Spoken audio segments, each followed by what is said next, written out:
오늘 저희들에게 주신 하나님의 말씀 봉독하겠습니다. 마태복음 28장 18절로 20절 그리고 사도행전 1장 8절 연이어서 다 함께 봉독하시겠습니다.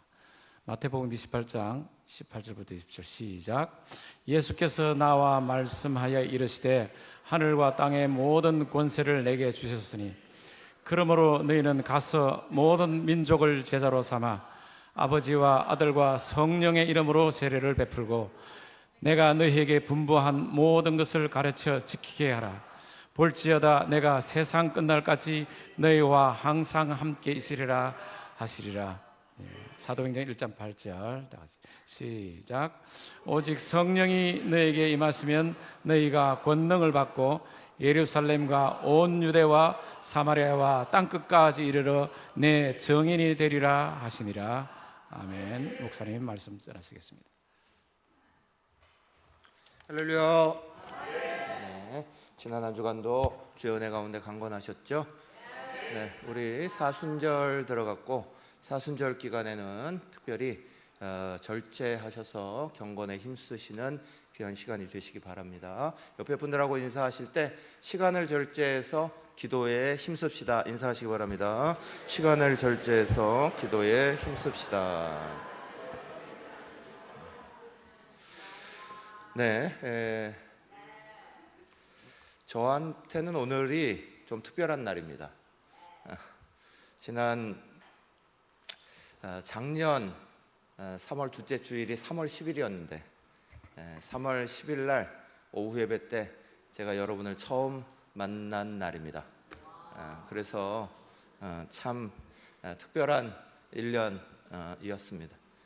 작년 3월 10일 날 3월 둘째 주일 날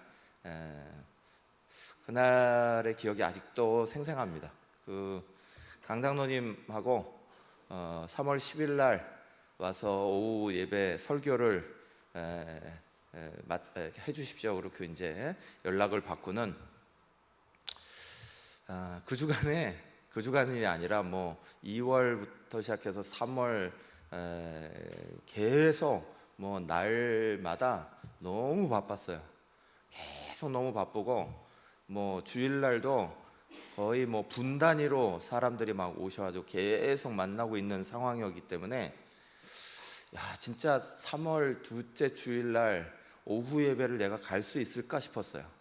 그 교회에다가도 뭐 설교하러 갑니다 알릴 수가 없는 상황이었으니까 과연 내가 약속을 지킬 수 있을까 그랬는데 그렇게 바쁘던 일정이 3월 둘째 주일만 아무것도 없었어요. 갑자기 아무것도 없어져 갖고 그날 제가 여기 와서 설교하러 갔는데 아무도 몰랐어요. 그래서 그날부터 시작해서 하여간 여기 올 때까지 하나님이 정말 저에게는 분초 단위로 막 역사해 주셔서 아주 뭐 3월 4월 여기는 아주 드라마를 썼던 이제 그런 기억이 아주 생생합니다. 하나님께서 저를 새날교회를 이렇게 보내신 건 중요한 뜻이 있다라고 믿습니다. 우리 성도들과 함께 이루어가야 되는 중요한 일들이 있다. 그래서 그 하나하나를 함께 잘 만들어 가시는 저 여러분 되시길 간절히 축원합니다. 네, 오늘 자기 부인의 신앙 마지막 시리즈 설교입니다. 다음 주부터는 이제 종말적 교회에 대해서 이제 쭉 우리가 같이 설교를 좀 나눌 겁니다. 자기 부인의 신앙은 나를 부인하는 것들이 왜 필요하냐? 오늘 말씀의 마지막 부분이 이렇게 제목으로 써 있듯이 우리가 선교적으로 살기 위해서 그런 겁니다. 교회도 선교적으로 살아야 하고 성도도 선교적으로 살아야 하고 내 안에 내 문제에 내 삶에 갇혀서 살아가는 게 아니라 그것을 넘어서서 다른 것을 보라 하시는 것이 우리에게 주어진 선교적 명령입니다. 선교적 교회는 선교를 되게 많이 하는 교회를 말하는 게 아닙니다.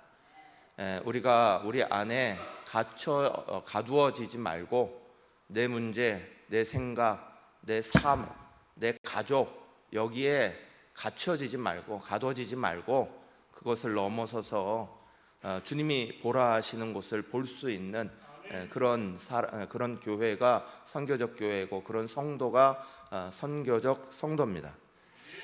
저는 선교 신학을 공부했어요. 그 선교 신학에서 한 15년, 20년 전부터 가장 중요하게 떠오르는 이슈가, 아젠다가 바로 이 선교적 교회라는 겁니다. 이때까지 교회는 조직 신학에서만 다루었습니다. 그래서 조직 신학은 교회가 어떻게 구성되고 교회는 뭐냐 정리하고 이렇게 이제 교회의 뼈대를 만드는 것이 조직 신학의 역할입니다.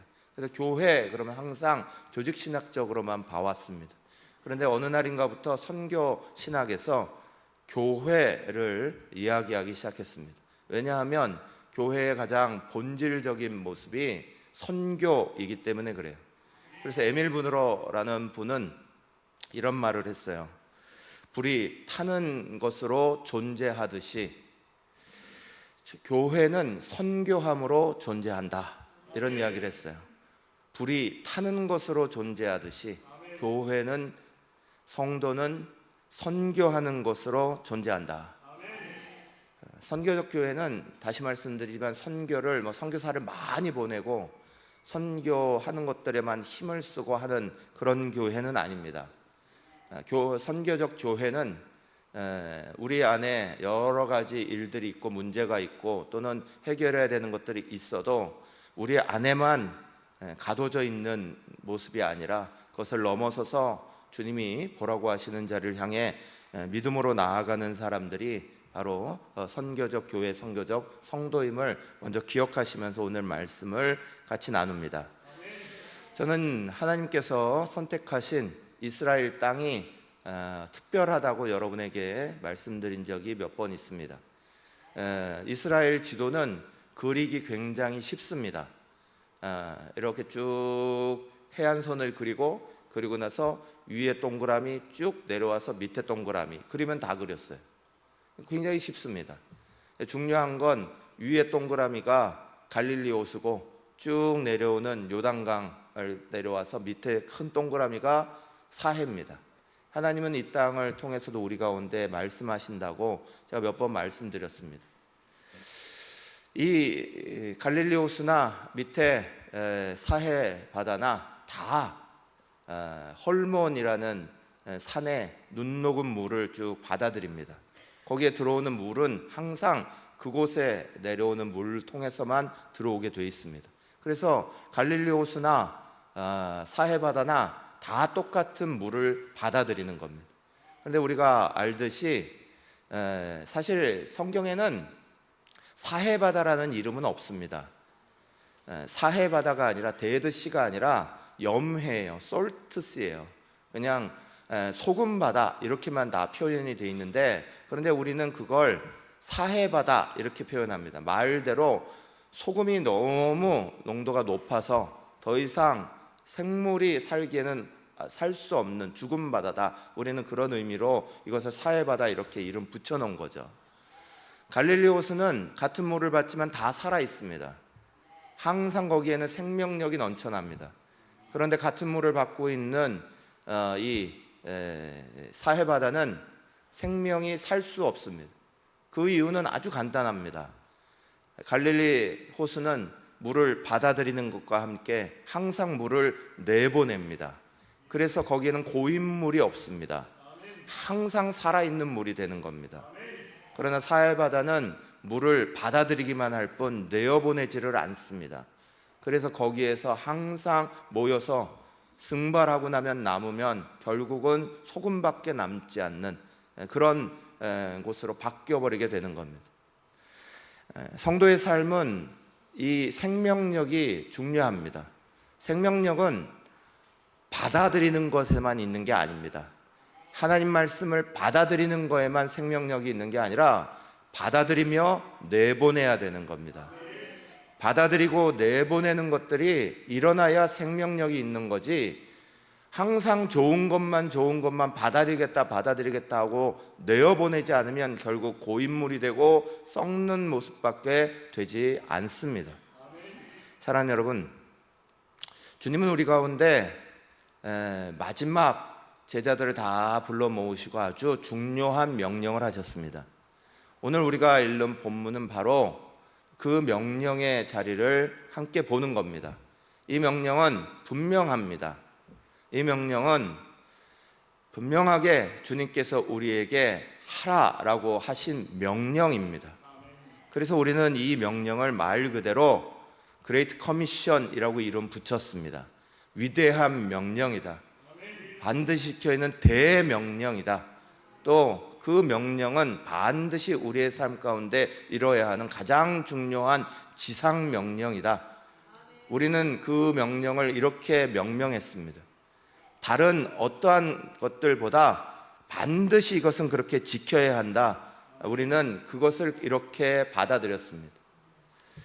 오늘 본문 18절, 20절 하반절 읽겠습니다. 예수께서 나와 말씀하여 이르시되 하늘과 땅의 모든 권세를 내게 주셨으니 볼지어다 내가 세상 끝날까지 너희와 항상 함께 있으리라 하시니라. 아멘. 주님은 우리 가운데 지상명령을 주시면서 앞과 뒤에서 이렇게 말씀하셨어요.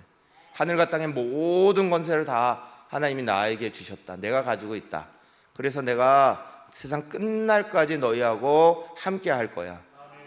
주님은 우리 가운데 그 지상명령의 내용을 말씀하기 전에 그 지상명령의 앞과 뒤를 감싸시는 주님의 보호하심, 주님의 은혜를 우리 가운데 말씀하신 거예요.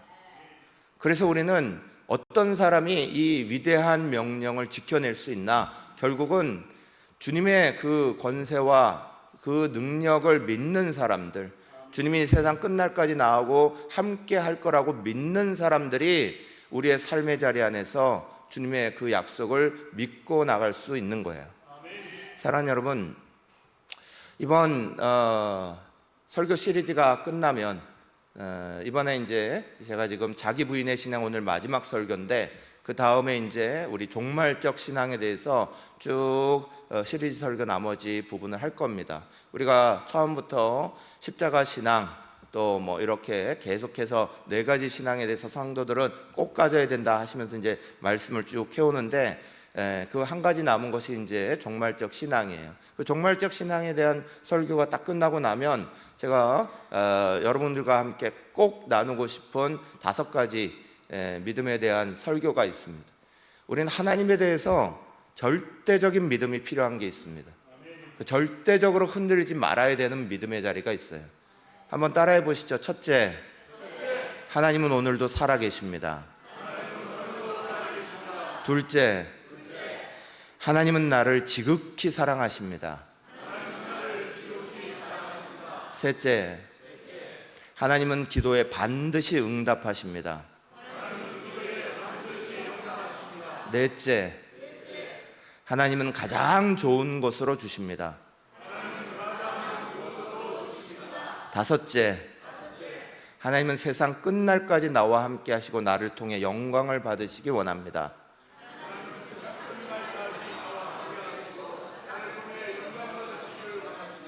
이게 성경이 가르쳐주는 하나님과 우리 사이에서 맺어야 되는 절대적인 믿음이에요.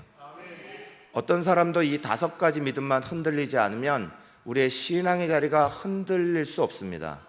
그런데 많은 사람들이 오늘 이 신앙의 5가지가 절대적이지 않고 흔들리는 경우가 많아요.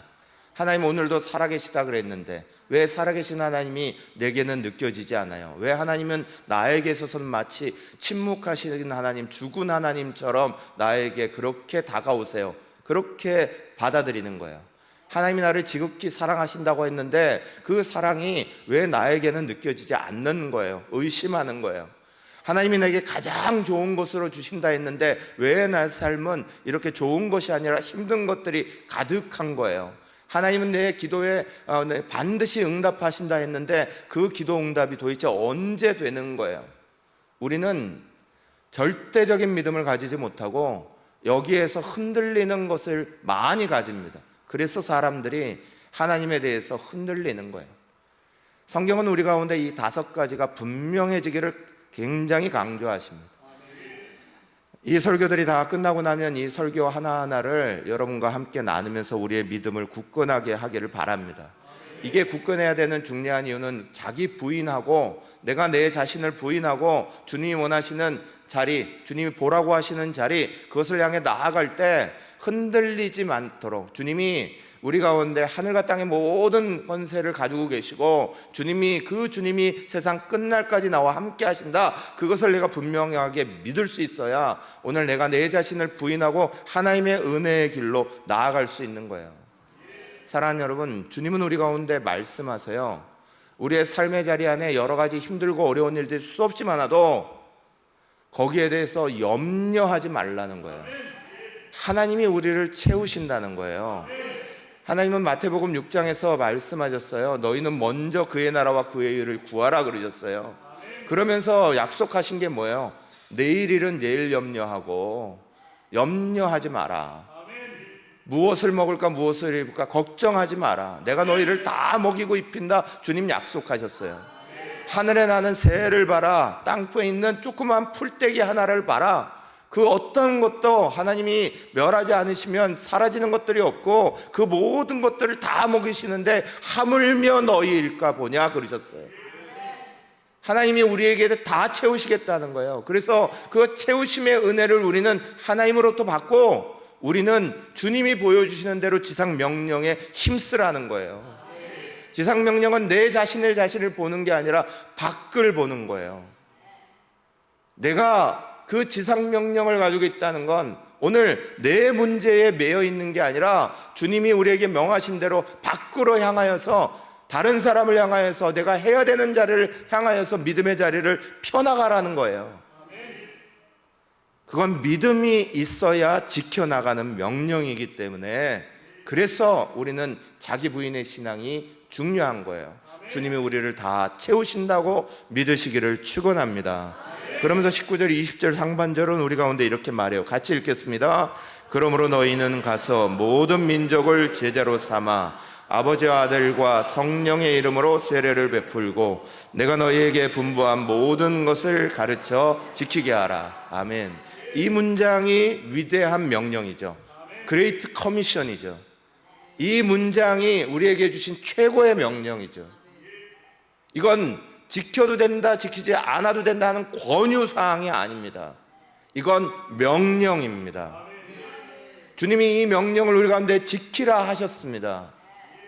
사랑하는 여러분, 세상에 많은 것들이 있는데 주님은 우리 가운데 이 세 절에 들어가는 내용은 반드시 지키라고 제자들을 다 부르시고 말씀하신 거예요. 또 우리에게도 오늘까지 지상명령으로 주신 거예요. 최고의 명령이다. 반드시 지켜야 되는 명령이다. 예외가 없는 명령이다. 우리 가운데 주신 거예요. 수많은 사람들이 이 세 절도 지켜나가지 못합니다. 수많은 사람들이 이 세 절의 명령도 앞에 내세우지 못하고 그저 내 문제에 쌓여 있을 때가 많습니다. 사랑하는 여러분, 우리가 주님으로부터 체험받고 은혜 받는 수많은 것들이 바로 이 명령을 수행하기 위해서 주시는 은혜입니다.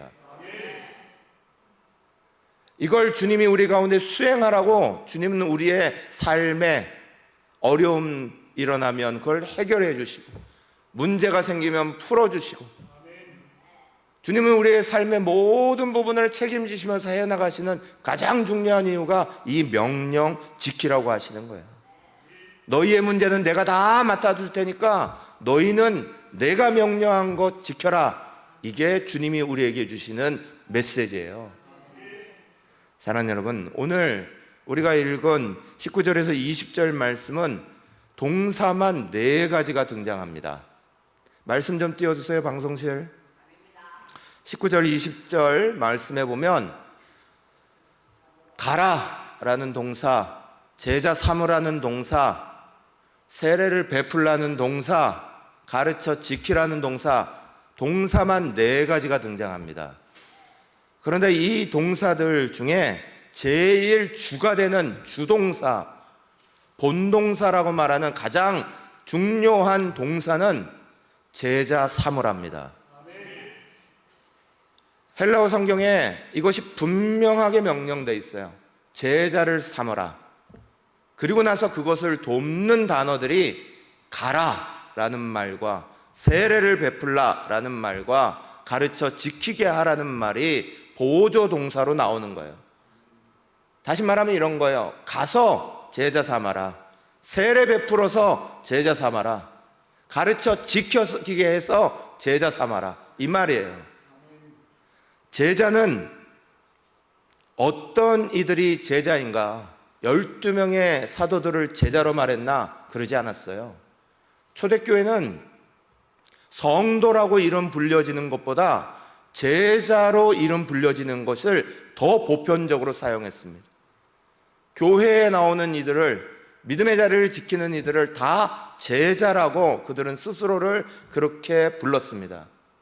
제자는 굉장히 중요한 단어입니다. 누가복음 10장에 보면 따로 세워진 70인도 제자라고 말하고 있어요.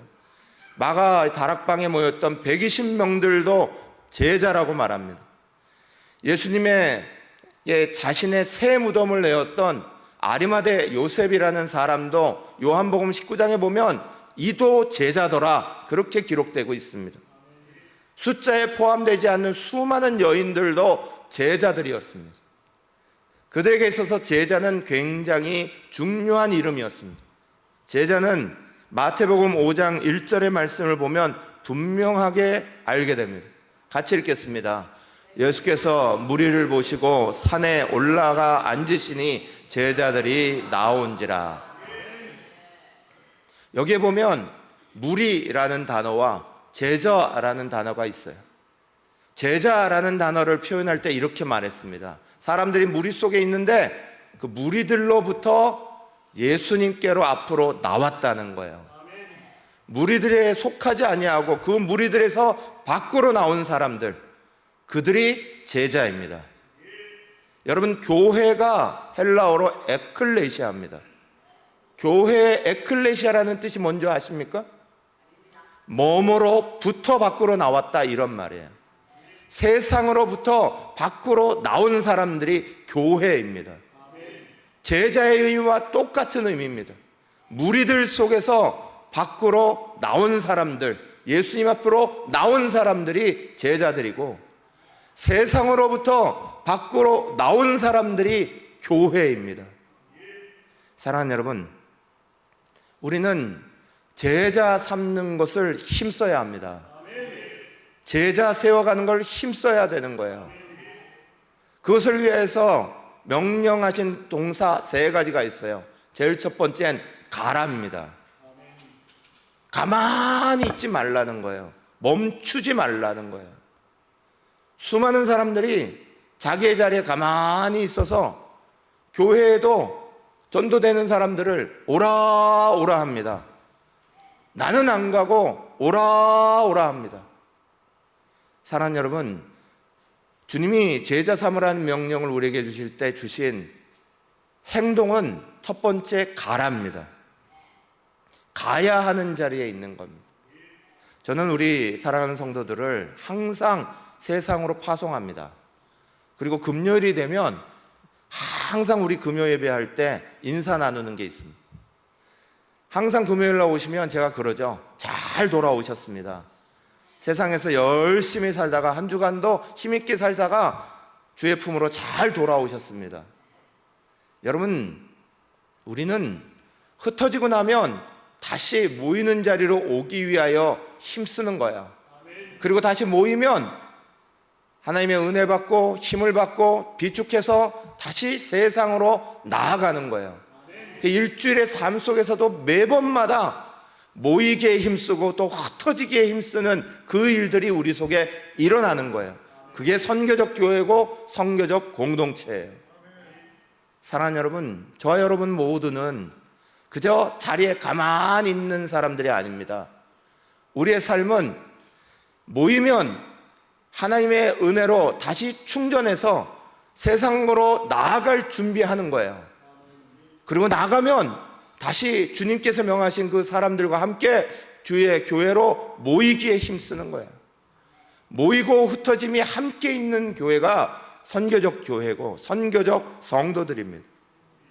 사랑하는 여러분, 항상 저와 여러분이 오늘 우리의 삶의 자리 안에서 가만히 멈춰 있으려 하지 마시고, 그렇게 멈추려고 하는 우리 자신과 싸우시기를 간절히 축원합니다. 싸우시기를 축원합니다. 다시 한번 싸우시기를 축원합니다. 우리는 자리에 멈추고 싶어 합니다. 제자들도 그랬습니다. 가장 좋은 아름다운 산 변화산에 딱 올라가고 나서 예수님 앞에 그럽니다. 여기가 좋사오니, 여기가 좋사오니, 여기서 소막 셋을 치고 우리 여기 머무십시다. 사람들은 멈추려 합니다.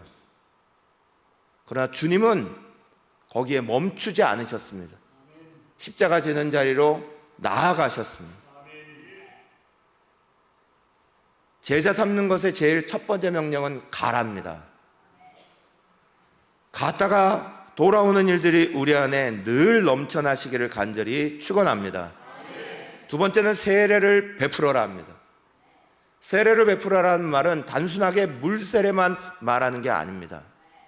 단순하게 물 세례로 끝나는 이야기라는 게 아니라 고린도후서 5장 17절에 말씀하는 것처럼 그런 중 누구든지 그리스도 안에 있으면 새로운 피조물이라 이전 것은 지나왔으니 보라 새 것이 되었도다 라고 당신들을 향하여서 새 것이 되었음을 이야기해 줍니다.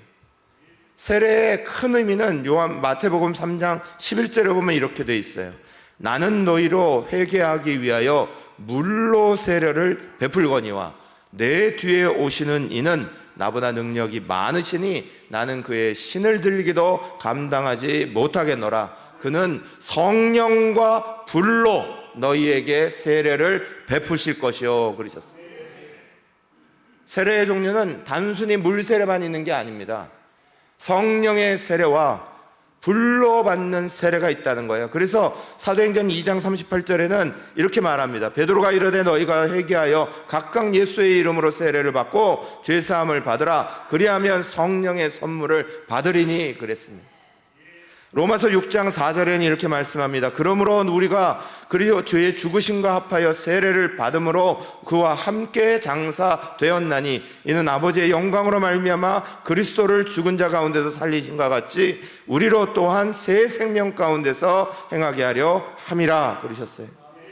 그리고 히브리서 12장 28절 29절 말합니다. 그러므로 우리가 흔들리지 않는 나라를 받았은즉 은혜를 받자 이로를 말미암아 경건함과 두려움으로 하나님을 기쁘시게 섬길지니 우리 하나님은 소멸하는 불이심이라. 사랑하는 여러분, 성령의 세례로 우리는 성령 안에 새롭게 태어나는 것들을 경험한 사람입니다. 그래서 우리도 나아가서 당신이 성령 안에서 새로운 사람의 자리를 입을 수 있다라고 말하는 거예요. 물 세례로 여러 사람들 앞에 우리의 믿음을 증거하는 자리, 우리의 죄 씻음을 받는 자리에 있다는 걸 알리는 거고요. 불 세례로 하나님께 뜨거운 은혜를 가지고 살아가는 사람임을 증거하고 있는 거예요. 그것이 세례를 베풀라는 말입니다. 오늘 우리가 아무런 것들이 없이 차가워진 마음으로는 이룰 수 없는 말씀입니다. 우리부터 먼저 불세례 받으시기를 축원합니다. 우리부터 먼저 성령 세례 받으시기를 축원합니다.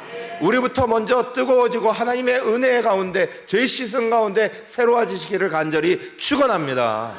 그래야 주님 말씀하신 대로 우리도 나가서 이게 되는 거예요. 그리고 가르쳐 지키게 하라 그랬어요. 가르쳐 지킴이 얼마나 놀라운 일인지 모릅니다. 사랑하는 여러분, 우리가 밖에 나가서 전도한 그 사람들이 얼마나 놀라운 가치를 가질지 여러분은 예단하면 안 됩니다. 이 사람들이 얼마나 앞으로 멋진 사람들로 하나님이 쓰실 것인지 먼저 딱 잘라 생각해 버리면 안 됩니다. 우리가 가르쳐 지키게 하는 그 사람들 속에 정말 하나님 나라에서 크게 쓰신 주기철 목사님 같은 분이 나오지 않으려면 보장이 없고 김중건 목사님처럼 한국 청년들을 뒤흔들었던 분이 나오지 않으리란 보장이 없고, 손양원 목사님처럼 사랑의 원자탄이 되신 분이 나오지 않으리란 법이 없어요. 지금 전 세계적으로 가장 영향력이 있는 선교단체 중에 하나는 OM이라는 선교단체입니다. OM이라는 국제 선교단체는 조지 버라는 분이 만들었어요. 근데 이 조지 버는 늦게 예수를 믿은 사람입니다. 조지 버가 예수 믿지 않았을 때 그 동네에 살던 도로시 클랩이라는 평범한 아주머니가 있었어요. 그 아주머니가 오늘 우리가 작정하는 것처럼 태신자 카드 이렇게 쓰는 것처럼 동네 사람들을 위해서 기도하기 시작합니다. 어느 날 하나님께서 내게 주신 마음 가지고 내가 밖에 있는 사람들 누구를 바라보면서 기도할 사람들을 잡겠다 하고 이름을 쑥 쓰면서 그 사람들을 놓고 기도하기 시작했습니다. 그 중에 하나가 조지 버워라는 사람이었어요. 이 사람이 예수 믿는 것들을 결정하자 이 도로시 클랩이라는 아줌마가 3년 동안 함께 기도하며 말씀을 가르치기를 계속합니다.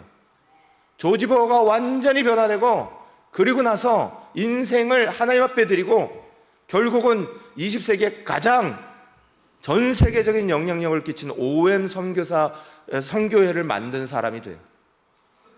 사랑하는 여러분, 오늘 우리가 밖에 나가서 전하는 한 사람, 우리가 마음으로 품고 기도를 시작하는 그 태신자 한 사람이 앞으로 조지 버워 같은 사람이 나오지 않으리라는 보장이 어디 있습니까? 이 사람이 한국 사회를 다시 일으킬 사람으로 일어날 거라는, 그렇지 않을 거라는 보장이 어디 있습니까? 사랑하는 여러분, 우리는 주님이 그저 우리에게 말씀하신 그것을 순종하여서 제자 삼기에 힘쓰고 가서 세례 베풀고 가르쳐 지키기에 힘쓰면 되는 거예요. 그러면 하나님의 은혜가 그 사람들을 놀라운 사람으로, 새로운 사람으로 일으켜 세우실 줄을 믿으시기를 축원합니다. 사도행전 1장 8절은 우리 가운데 이렇게 말해요. 함께 읽겠습니다. 오직 성령이 너희에게 임하시면 너희가 권능을 받고 예루살렘과 온 유대와 사마리아와 땅끝까지 이르러 내 증인이 되리라 하시니라. 저는 이 말씀 가운데 딱 한 부분만 여러분에게 말씀드리고 싶습니다. 예루살렘과 온 유대와 사마리아와 땅끝까지라고 말씀하신, 사랑하는 여러분, 이 말씀에는 아주 중요한 의미가 있습니다. 주님은 우리에게 예수 믿으면서 다른 사람을 위해서 선교하는 삶을 살고 선교적 삶을 살고 이렇게 할 때 처음부터 땅끝을 말씀하지 않습니다. 처음부터 저 멀리 오지로 선교사 나가라 이렇게 명령하시지 않습니다. 주님은 가까운 데부터 말씀하십니다. 예루살렘과, 이건 우리의 가족, 가장 가까운 그룹들을 얘기하는 거예요. 온 유대와, 이건 이웃들을 말하는, 친지들을 말하는 겁니다. 사마리아, 이건 그것보다 범위가 넓은 직장과 이웃의 사람들을 말하는 거예요. 그리고 땅끝, 이건 우리가 문화가 다른 타문화권 다른 곳으로 나아가는 자리를 말하는 거예요. 사랑하는 여러분, 주님은 우리에게 처음부터 땅끝 이렇게 말씀하지 않았어요. 그러면 아무도 못 따라갈 겁니다. 그러나 주님은 우리로 하여금 우리의 믿음의 시선이 닿는 곳부터 시작하게 하시는 거예요. 그리고 거기서부터 점점 확대되어 나서 나아가게 만들어 주시는 거예요. 여러분, 내 가장 가까운 자리, 그곳을 향해 보라는 거예요. 이 말씀의 가장 중요한 의미는 절대 내 안에 멈추지 말라는 거예요. 내 문제가 있어요. 내 연약함이 있어요. 나의 괴로움이 있어요. 그러나 아까 뭐라고 말합니까? 하나님은 우리 가운데 말씀하세요. 내일을 위해서도 염려하지 말고, 무엇을 먹을까도 염려하지 말고, 어떻게 살아갈까도 염려하지 말라고. 누가 채우신다고요? 하나님이 다 채워주신다고요. 그거 믿고 우리에게는 뭘 말씀하시는 거예요? 너희는 예루살렘과 온 유대와 사마리아 땅끝으로 너희의 믿음의 시선을 넓히라는 거예요. 우리의 문제가 있다고 그거를 하지 않는 게 아니에요. 괴로움이 있다고 그걸 하지 않는 게 아니에요. 여러 가지 문제가 있죠. 그러나 주님은 우리 가운데 그걸 알고 계시는 우리에게 명령하신 거예요. 가장 가까운 데로부터 멈추지 말고 계속 가라는 거예요. 이걸 경험한 사도 바울은 아주 놀라운 고백을 하죠. 고린도후서 12장 8절에서 10절 이렇게 말씀합니다.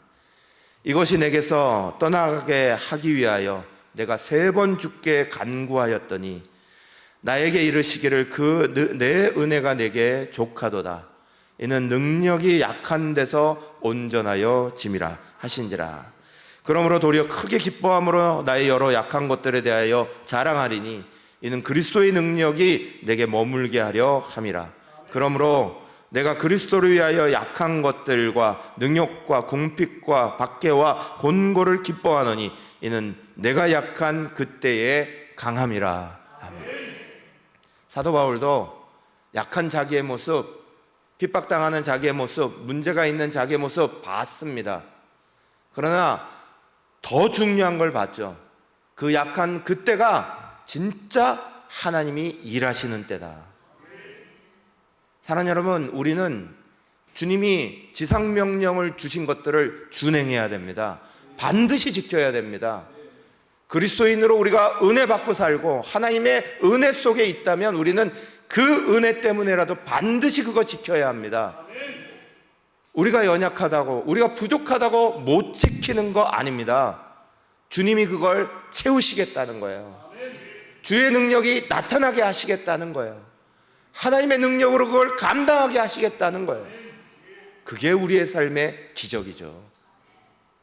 내 스스로가 성령님 막으면서 이거 피하고 저거 피하고 하지 마십시오. 약함이, 상황이, 문제가 우리의 하나님께서 일하시는 걸 막는 게 아니에요. 하나님이 일하심을 막는 건 딱 하나밖에 없어요. 내 마음이죠. 내 마음이 하나님의 일을 막고 있는 거예요. 내 자신을 보는 것에서 벗어나시기를 축원합니다. 하나님이 보이시기를 축원합니다. 하나님이 나를 채우시는 것들을 경험하시고 그것을 넘어서서 일하시는 하나님의 은혜 앞에 오늘도 믿음으로 나아가는 저와 여러분 되시기를 간절히 축원합니다. 이 시간에 잠깐 기도하겠습니다. 하나님, 우리에게 주신 그 지상명령이 그냥 의미 없는 명령으로 지나가지 않도록 내가 내 자신을 부인하기 위하여서 믿음을 허락하여 주시옵소서. 주님이 나를 채우실 것을 믿을 수 있도록 도와주시고 염려, 걱정, 근심의 자리가 주님의 성령이 일하시는 자리가 되게 하여 주시옵소서. 우리는 약해도 연약해도 내가 가진 것 없어도 주님이 우리 가운데 말씀하신 그 지상의 명령을 어떻게든 지키려 할 수 있도록 도와주시고 그것을 지켜나갈 때 우리를 채우시는 성령의 놀라운 은혜도 만나게 하여 주시옵소서. 주여 외치며 함께 기도하겠습니다. 주여